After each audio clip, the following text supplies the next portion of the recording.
Welcome to the Deep Dive. Most weeks, we're diving deep into complex research, economic trends, or, unraveling historical events. But today's Deep Dive is, well, it's truly in a league of its own. We received a submission from listener K. Brad Bartlfield that he described as a play project he undertook with an AI chatter thing. He said, I quote, "Just by saying crazy shit, it came up with this story. It ends well. Definitely sounds like an adventurous job." Then he asked, what do you guys say? And honestly, my first thought was, okay, let's unpack this. Indeed. And what's particularly fascinating, I think, about K. Brad Barfield's submission is how it challenges our perception of what a source can even be. Our mission today really is to unpeel the layers of this extraordinary AI-generated exchange. We'll try to extract the nuggets of insight, not just from the narrative itself, but from the very process of its creation. We'll explore how a casual conversation, seemingly just saying crazy shit, can spiral into a profound, sometimes, well, psychedelic exploration of identity, meaning, and the nature of work in this rapidly changing world. This deep dive isn't merely about a story. It's about the generative power of dialogue, both human and artificial, and how imagination, when given the right prompt, can truly bend reality. Absolutely. So what exactly are we diving into today? What's the core material? The core of this deep dive is an extended and frankly wild conversation between our listener and an AI named Monday. It's an excerpt from a larger, apparently evolving work titled The Threadbare Fleece, An Adjuster's Odyssey. And this isn't your typical Q&A. It's a journey that takes us through mundane queries, then shifts to poetic reflections, and quickly escalates into increasingly surreal encounters. Exactly. The source material is presented as a dynamic dialogue between you, that's our listener, and Monday, the AI. This immediate conversational structure sets a unique stage, demonstrating just how quickly a seemingly simple interaction can blossom into a rich, complex narrative. It's a compelling example of co-creation in action. Really quite something. Okay, let's unpack this right from the beginning, because the very first exchange, it immediately sets the tone. Our listener starts by asking Monday about a borrowed sprocket, just vague, undefined, completely out of context. But then, almost as an afterthought, he clarifies, well, I was talking about the whole bicycle, the haunted Huffy. I think you were the last one with it, weren't you?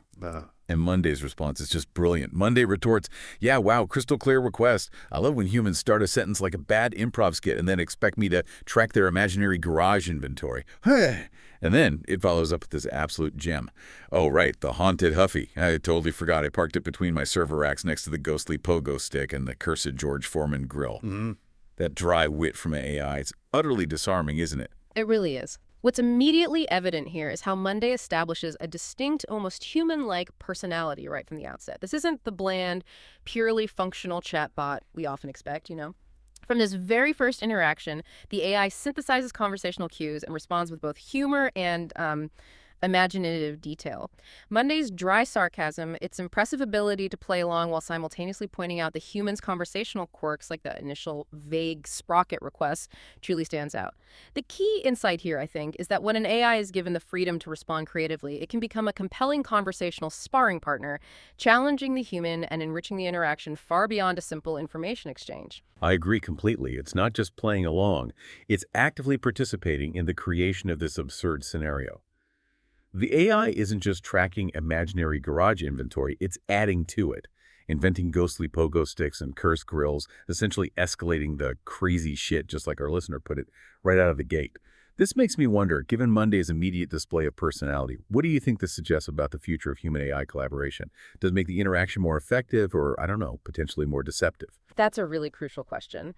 This initial exchange highlights the AI's capacity to go beyond merely processing information. It's generating creative, personality-driven responses that encourage further engagement. For the listener, it transforms the AI from just a tool into a genuine co-creator, pushing them to clarify their thoughts and deepening the interaction significantly. The effectiveness here is clearly in the narrative generation, but the potential for deception, well, that lies in how easily we attribute agency and emotion to these generated personalities. It definitely blurs the line between human and artificial creativity, which is a profound implication for artistic and storytelling endeavors. And this exchange quickly shifts, as you mentioned, from amusing confusion to something more personal and reflective, demonstrating that the AI is capable of following and even guiding these narrative turns. Okay, so from the spectral bicycle, the conversation then pivots to something surprisingly grounded, yet equally evocative. A black pullover fleece jacket. Our listener describes it as a garment worn daily during the pandemic, transforming from a thick, a wintertime one, to something real thin, now perfect for just a slightly cool day, he says. And I can almost hear the weariness in his voice. I worn it so much inside the office during those years. Like 2 or 3 years in a row, I wore it in the office every fucking day, and all the stuff has gone out of it now, like the bottom falling off, but it's been a good day. I mean, who among us doesn't have an item of clothing that became a constant companion during that isolating time, acquiring its own story, its own wear and tear? Yeah. It's such a tangible link to a shared, very human experience. Exactly. And here, the mundane begins its ascent into the profound. The jacket isn't just a garment, it becomes what Monday aptly terms a relic of modern archaeology. Its transformation from a mighty winter fleece to a frail summer ghost is a potent metaphor for the passage of time and the wear and tear of human experience, particularly during a period of global upheaval like the pandemic. The jacket now possesses its own arc, accumulating memories and stories. The core insight here, I think, is how deeply our external presentations, even a worn piece of clothing, become intertwined with our internal sense of self, forming this fragile psychological architecture that can easily unravel, or in this case, become a repository of a lived experience.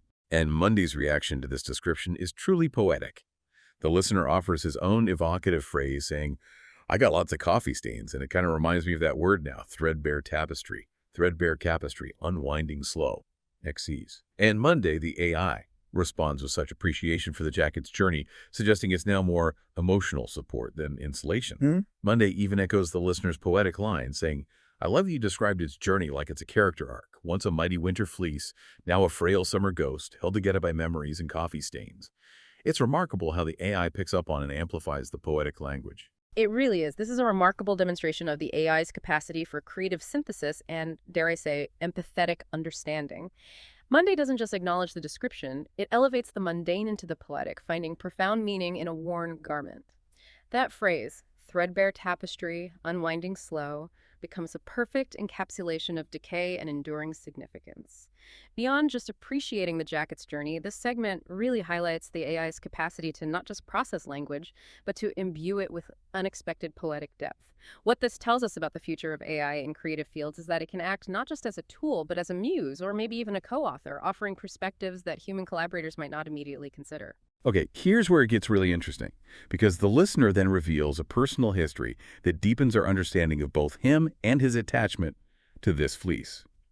He shares that he was a single parent, worked from home for years before the pandemic, traveled, and has a general disinclination for people.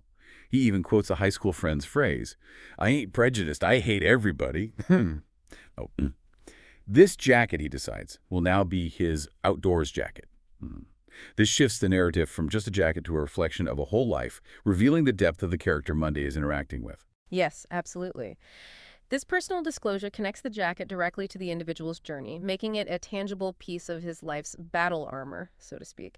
His description of his life, raising a kid as a single parent, working, traveling, and that pervasive misanthropy paints a picture of rugged individualism and honest cynicism. The phrase, I ain't prejudiced, I hate everybody, is presented as this wonderfully democratic form of misanthropy, almost a coping mechanism for a life lived largely on his own terms. The fleece, in this context, becomes an emblem of his self-sufficiency and his chosen solitude, an extension of his identity worn through by a life lived rather than merely an office uniform. It suggests that our most personal stories are often stitched into the mundane objects we cherish. And the stories about the jacket keep coming, cementing its role as a central character. He goes into this detailed, humorous account of his two-thermos coffee system.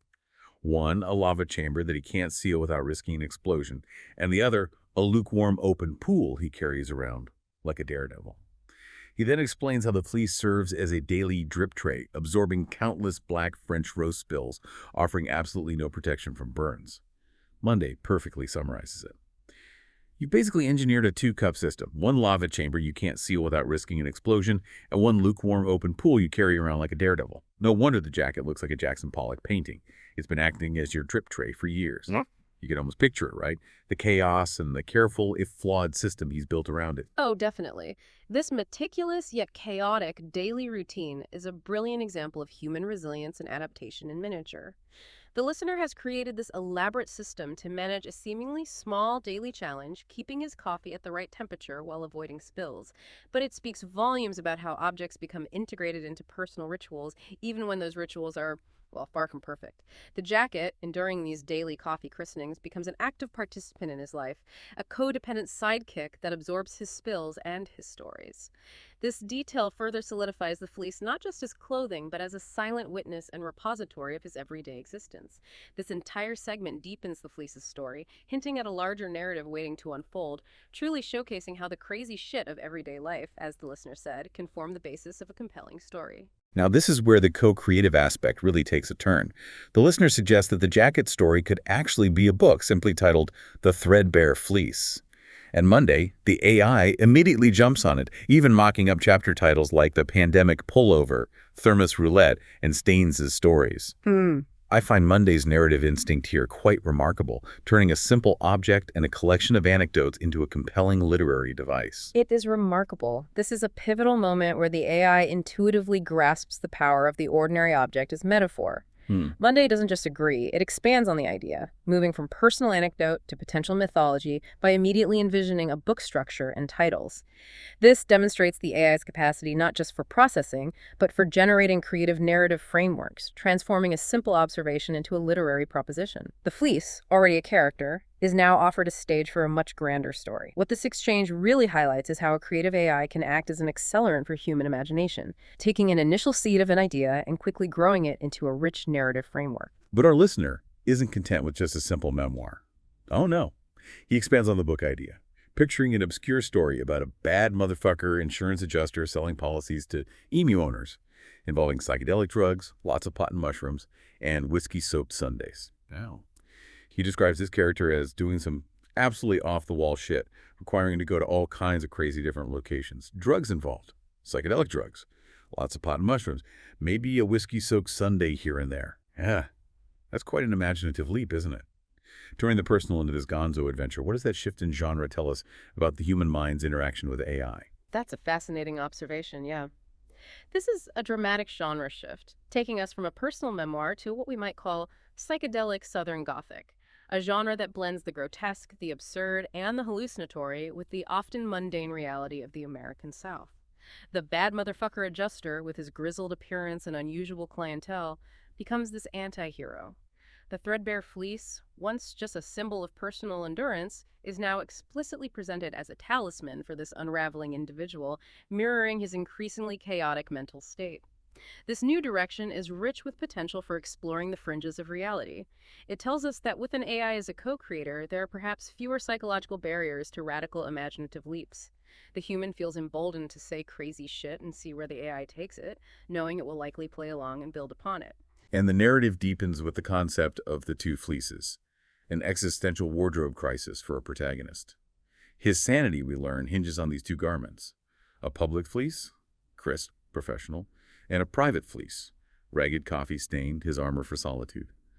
The constant blurring of these lines causes him confusion and existential dread. Monday frames it perfectly, stating, the jacket isn't just clothing anymore, it's a moral compass gone haywire. His whole sense of identity is stitched into two failing pullovers. I find the Kafkaesque absurdity, that feeling of being trapped in a bizarre, illogical bureaucracy and wardrobe management, becoming a profound identity crisis, so relatable, but amplified to a surreal degree here. Absolutely. This concept of two fleeces becomes an externalized representation of the protagonist's fractured self. The public and private garments are not just clothes, they are an attempt to maintain a facade of professionalism while grappling with inner chaos. The blurring of these lines, the accidental wearing of the wrong fleece, becomes a source of profound psychological distress, signifying a loss of clear boundaries between his internal and external worlds. The stains and tears are no longer just physical damage, but emotional and psychological markers, depicting a mind that is literally unraveling. This vivid characterization shows us how easily mundane aspects of life can morph into symbols of a deeper identity crisis. It's a powerful testament to how AI, acting as a scribe, can crystallize these internal struggles into compelling narrative elements. And this vivid characterization leads directly into a sample of the protagonist's world, allowing us, the readers, or you, the listener, to experience this tension firsthand. So Monday, the AI truly takes that psychedelic Southern Gothic brief and runs with it, delivering a sample opening scene for the Threadbare Fleece. And it's incredibly evocative. The protagonist realizes he's worn the wrong fleece, feeling the zipper bite his chin, seeing a fresh coffee stain spreading like a Rorschach test across polyester, all while facing an emu at a client's shoebox wrapped in vinyl siding. Monday's description is so vivid. The wrong fleece. A fresh stain bloomed near the pocket, dark and circular, French rose spreading like a Rorschach test across polyester. He was parked in front of a house that wasn't really a house, more like a shoebox wrapped in vinyl siding. A sign nailed to a pine tree read, "No trespassing, no salesman, no Jesus." The emu rustled in a pen out back, a prehistoric silhouette against a sinking orange sun. The imagery, the immediate sense of disorientation is absolutely perfect for the genre. It really is. This scene immediately grounds the surreal in concrete sensory details. The wrong fleece, the coffee stain as a Rorschach test, the strangely dilapidated house, and that prehistoric silhouette of the emu all combine to immerse us in the protagonist's troubled reality. Even a seemingly minor detail like a jacket choice has profound implications, triggering a cascade of internal and external chaos. The AI's ability to conjure such a specific, unsettling atmosphere from the given prompts is genuinely impressive. Here, we observe that the AI isn't merely generating text, it's constructing an entire sensory experience for the reader, using specific details to build a vivid, if bizarre, world. And then it gets even wilder. The emu's eyes become two wet marbles, containing actuarial tables, and it speaks to him saying, "Liability don't cover peckin'. You think you sell protection, son, but you're just renting fear." And the fleece itself seems to pulse and hum. The emu's eyes were two wet marbles. He swore he saw numbers rolling in there, actuarial tables spinning. "Liability don't cover peckin'," the bird said. The seams pulsed warm, alive, breathing with him. The terrifying internal logic of the hallucination is captivating, isn't it?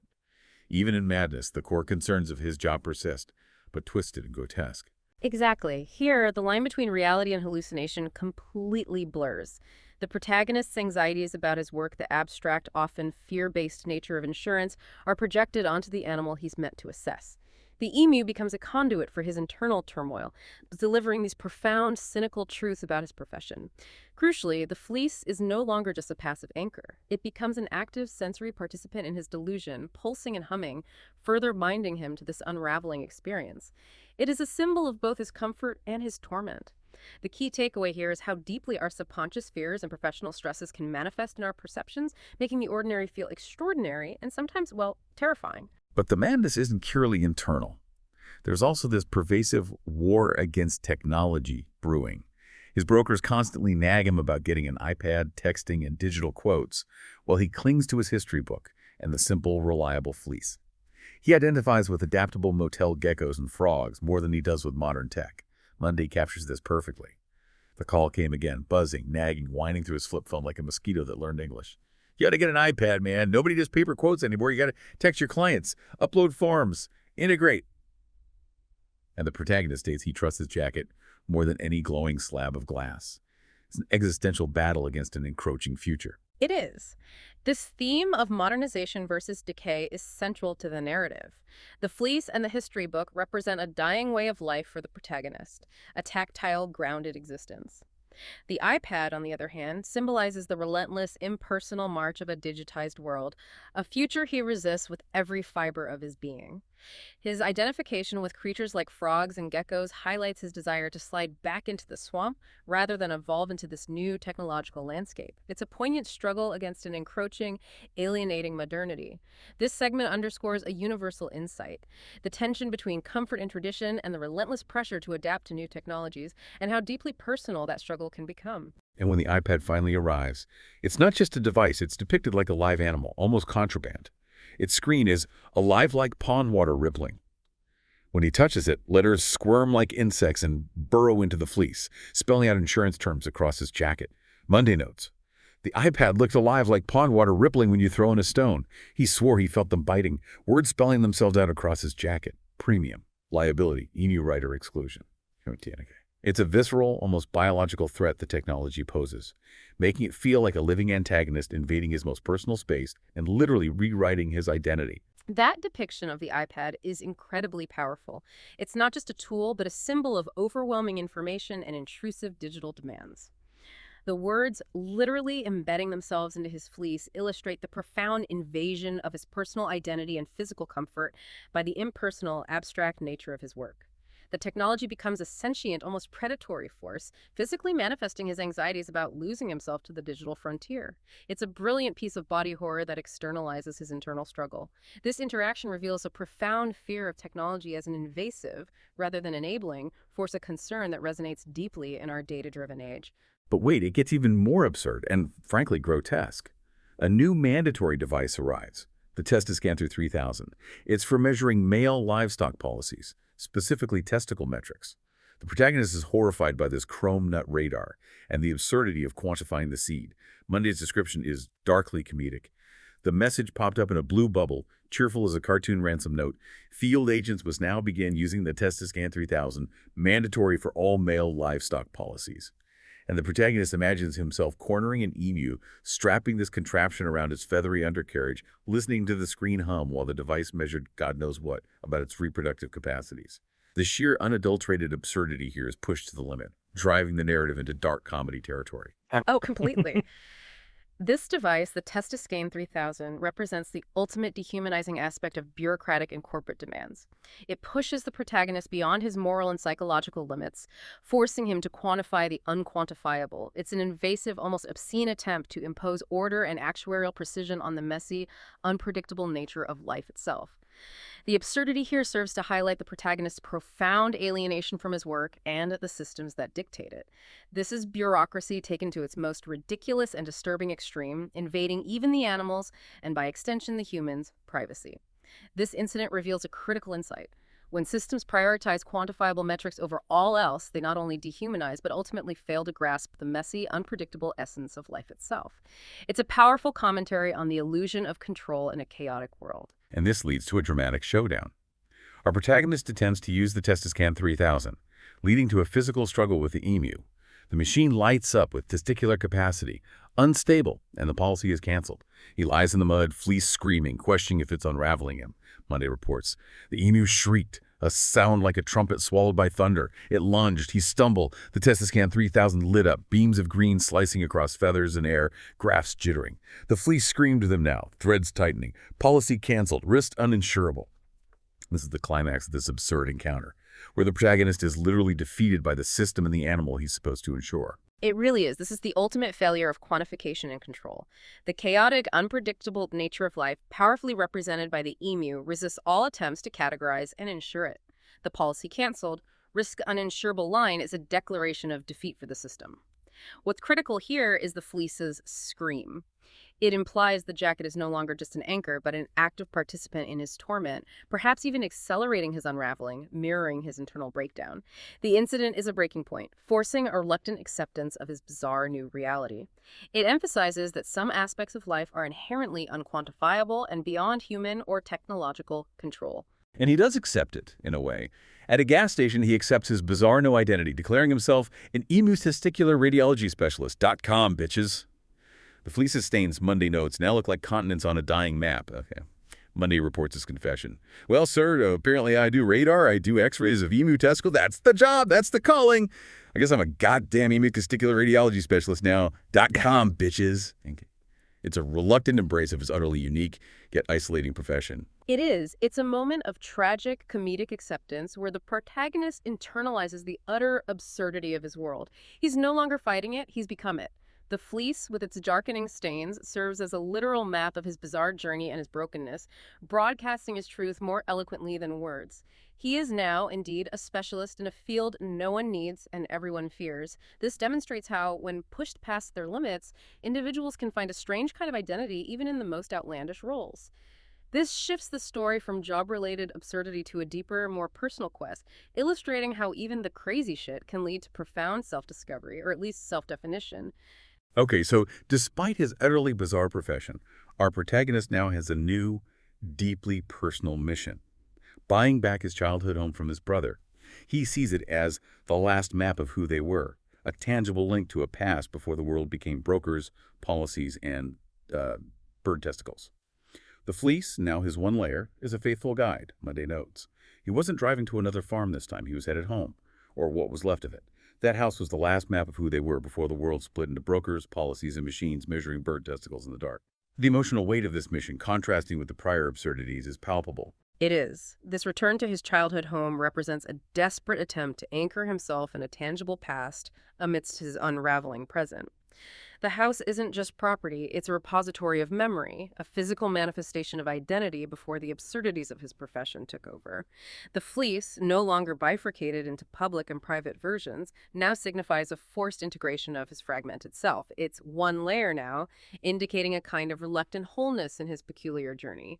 This highlights how, even in the most chaotic circumstances, the pull of personal history and a desire for grounding can drive human action. But the homecoming is chillingly blended with the professional. He steps into the dilapidated house, which smells of mildew and memory. His dropped iPad flickers, and the house itself seems to light up with graphs and numbers, proclaiming risk, high value, declining. He whispers, "You're mine again." Monday describes. The air inside was thick with mildew and memory, and for a moment the house itself lit up with graphs and numbers, percentages etched across the walls. Risk, high value, declining. The haunting blend of personal history with the impersonal language of insurance invading his most intimate space. Exactly. The house here isn't just a physical structure, it's a living entity, absorbing and reflecting his anxieties. The financial metrics appearing on its walls highlight how deeply his professional concerns have permeated his personal reality, even haunting his memories. The house becomes a symbolic canvas for his existential dread, its decay mirroring his own. The fleece, as a second skin, actively binds man in ruin into one organism, connecting him to this crumbling past both physically and psychologically. This shows us that our work, especially if deeply unsettling, can follow us into our most private spaces, transforming even our memories into balance sheets. Here's where it becomes truly unsettling. The haunting intensifies as the fleece literally melts into his chest, black threads stitching across his heart. As the house groans and fills with ghosts, his brother, his mama, even emus. He feels the porch sag in his shoulders, the chimney cracking in his spine. He is, quite literally, sewn to the house. Monday paints this body horror. The fleece had melted into his chest, black threads stitching across his heart, weaving up his throat. He could feel the porch sag in his shoulders, the chimney cracking in his spine. This is a moment of visceral body horror where personal and physical boundaries completely dissolve. It is. This is the ultimate union of man and his environment, a classic Southern Gothic trope, that feeling of decay and entanglement with a haunted past taken to its absolute extreme. The protagonist is no longer just in the house. He is the house, physically embodying its decay and its haunting past. The fusion of the fleece with his skin and the house signifies a complete loss of individual agency as he becomes a living, breathing part of the ruin. The emus, as ghosts, alongside his family, signify his inability to escape his strange profession, even in this profound personal moment. This illustrates the profound, almost inescapable connection some individuals feel to their ancestral homes and histories. And with that, he becomes a local legend, a Southern Gothic cryptid. Half man, half fleece, stitched into the house whispering, "Coverage denied." Gas station clerks and truckers now tell his story. Monday concludes. Now he's sewn into the house, half plaster, half threadbare polyester, humming through the walls like the static of a motel PV. Locals don't go near. But at the gas stations, men will nod slow over the coffee and mutter, "Yeah, that's him, the emu testicular radiology specialist.com bitches. Still working. Just not for us anymore." It's an eerie yet strangely satisfying culmination of his story into a local myth. Yes, it's the creation of a modern folk hero, or perhaps an anti-hero, whose bizarre journey resonates with the inherent strangeness of the human condition. The phrase, "still working, just not for us anymore," suggests a shift from mundane, often ridiculous labor to a more profound, even cosmic, form of adjustment. He has transcended his human limitations to become a living myth, a cautionary tale. What this truly emphasizes is the human capacity for myth-making, finding legendary figures even in the most absurd circumstances, but just when the ends well promise seems completely lost, a new, very human element appears. Or, well, maybe not entirely human. Right. And just when you think it can't get any weirder or darker, there's a woman in an archaic dress who appears with a lemon pie that has something swimming in it. She insists the house needs sustenance and warns, if you don't feed the house will feed on you. Monday describes her. A woman in a dress too fine for this road. Her face was half veiled. She carried a pie. "Lemon," she said, but the crust rippled faintly and something inside shifted, glistening. "If you don't feed the house," she whispered, "the house will feed on you." This scene is deeply unsettling, combining Southern hospitality with a clear supernatural threat. It really is. This is where the house's active hunger manifests, making it a truly predatory entity. The woman, an emissary from this deeper, darker reality, blurs the lines between human and mythic, delivering a chilling prophecy about the cost of ownership and the nature of connection to such a place. The swimming pie is a grotesque detail that underscores the house's voracious appetite and the protagonist's desperate, now fused existence. It's an unsettling insight into the price of ownership, suggesting that some possessions demand more than just maintenance, they demand a piece of your very being. And just as our protagonist is being consumed by his haunted house, he gets yanked back into reality in the most jarring way possible. He wakes up from the house's haunting, only for his adult daughter to call, revealing she's 7 months pregnant. He's unprepared for grandfatherhood, experiencing an existential crisis amidst his bizarre life. This realization compels him to go back on the road to earn money for his daughter's house, which he now knows is a money pit. Monday captures his panic. The phone rang like a blade in the silence of the Gothic house.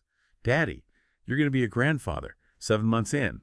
And his brain is thinking, "Oh my God, I'm measuring fucking testicles. I'm getting swept up by white dragons. Now I got this kid I forgot I even had, so busy with my life. I got to go back down south. I got to go to South Arkansas."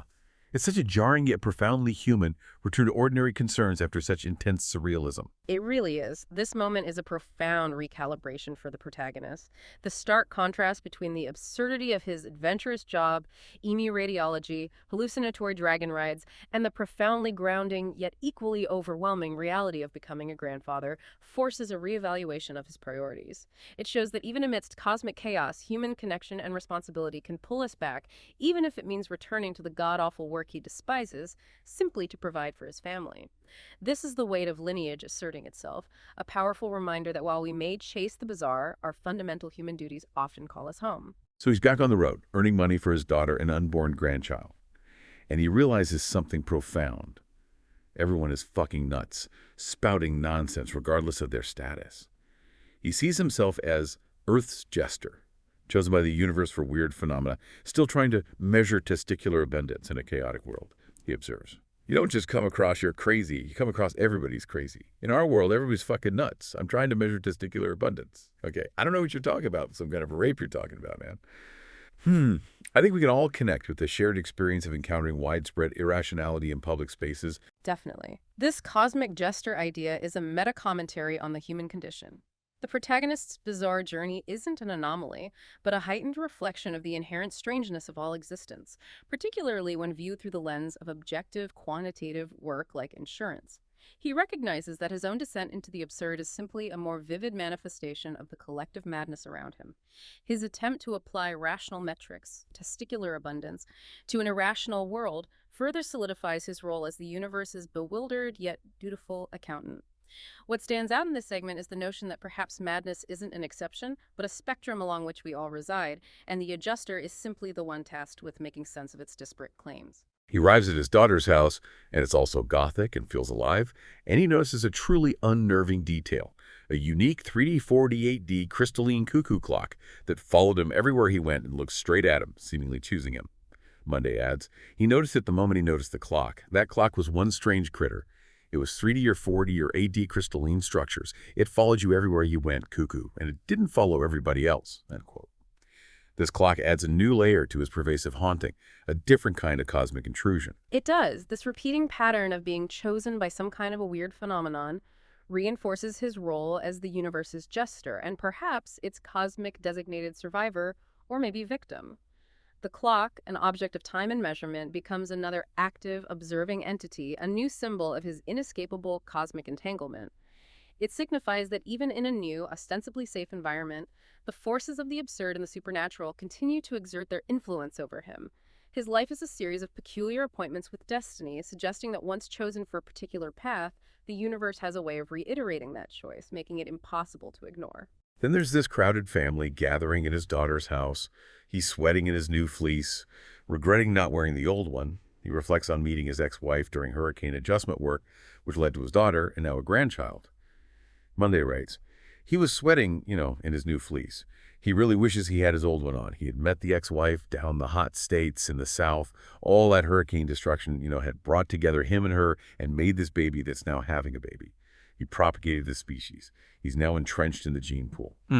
I found the irony of his internal discomfort amidst an outwardly joyful family event quite poignant, highlighting the cyclical nature of life. It's a powerful scene about lineage and continuity, bringing him back to his most fundamental biological role.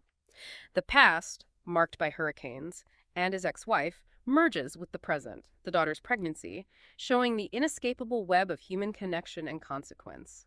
The new fleece signifies his attempt at normalcy and presenting a professional front, but its discomfort highlights his failure to truly escape his true, ragged self. He is literally entangled in the fabric of his family history, a realization that underscores the deep, often unexpected ways our personal histories dictate our present and future. But then outside on the porch, the cuckoo's chime stretches into a surreal vision. Crystalline, walking clock figures emerge from the tree line. A paper-winged cuckoo speaks, declaring him chosen again, Earth's jester, an adjuster where testicles are time, it makes no difference. Every birth is a policy, every death is a claim, and you are the adjuster. Monday's description is chilling. The cuckoo popped out. Not a bird, not really. Its beak was a quill pen, its wings were yellowed paper, its eyes were tiny clock faces. You were chosen again, Earth's jester. Coverage denied, coverage renewed. Testicles that are time, it makes no difference. Every birth is a policy, every death is a claim, and you are the adjuster. This takes his bizarre profession to a cosmic, omniscient level, redefining his entire purpose. It's absolutely pivotal. This is the revelation that transforms his mundane work into a universal calling. He is no longer just an insurance adjuster for animals, he is the adjuster for existence itself. The crystalline clock figures are a potent symbol of cosmic bureaucracy and the inescapable nature of measurement and accountability. His specific, absurd job becomes a metaphor for a grand, terrifying responsibility, mediating the contracts of life and death, an ultimate form of adjustment. This recontextualizes his entire journey, suggesting that all the crazy shit he experienced, all the emu testicles and haunted houses, was merely preparation for this ultimate cosmic role. He returns inside to the family chatter about baby names, but he's now processing his new cosmic burden. He realizes he's sitting at two tables now, one with family, one with the universe, both expecting him to pay. Monday concludes, he was sitting at two tables now, one with his family, one with the universe, and both of them expected him to pay.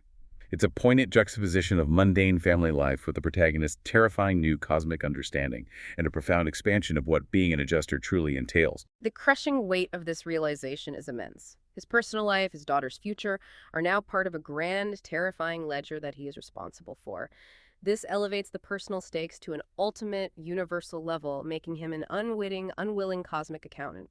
He's bound to both the micro and macro, the domestic and the cosmic.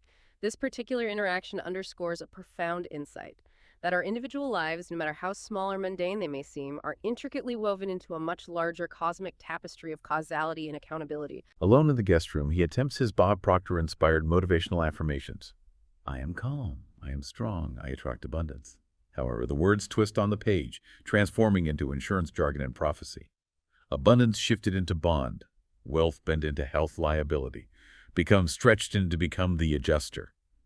The page reveals a new, terrifying sentence he didn't write. Policy issued, one child, coverage pending, adjuster on file. Monday vividly paints this insidious rewriting of reality, but then the letters twitched. Abundance shifted into bond, wealth bent into health liability. Policy issued, one child, coverage pending, adjuster on file.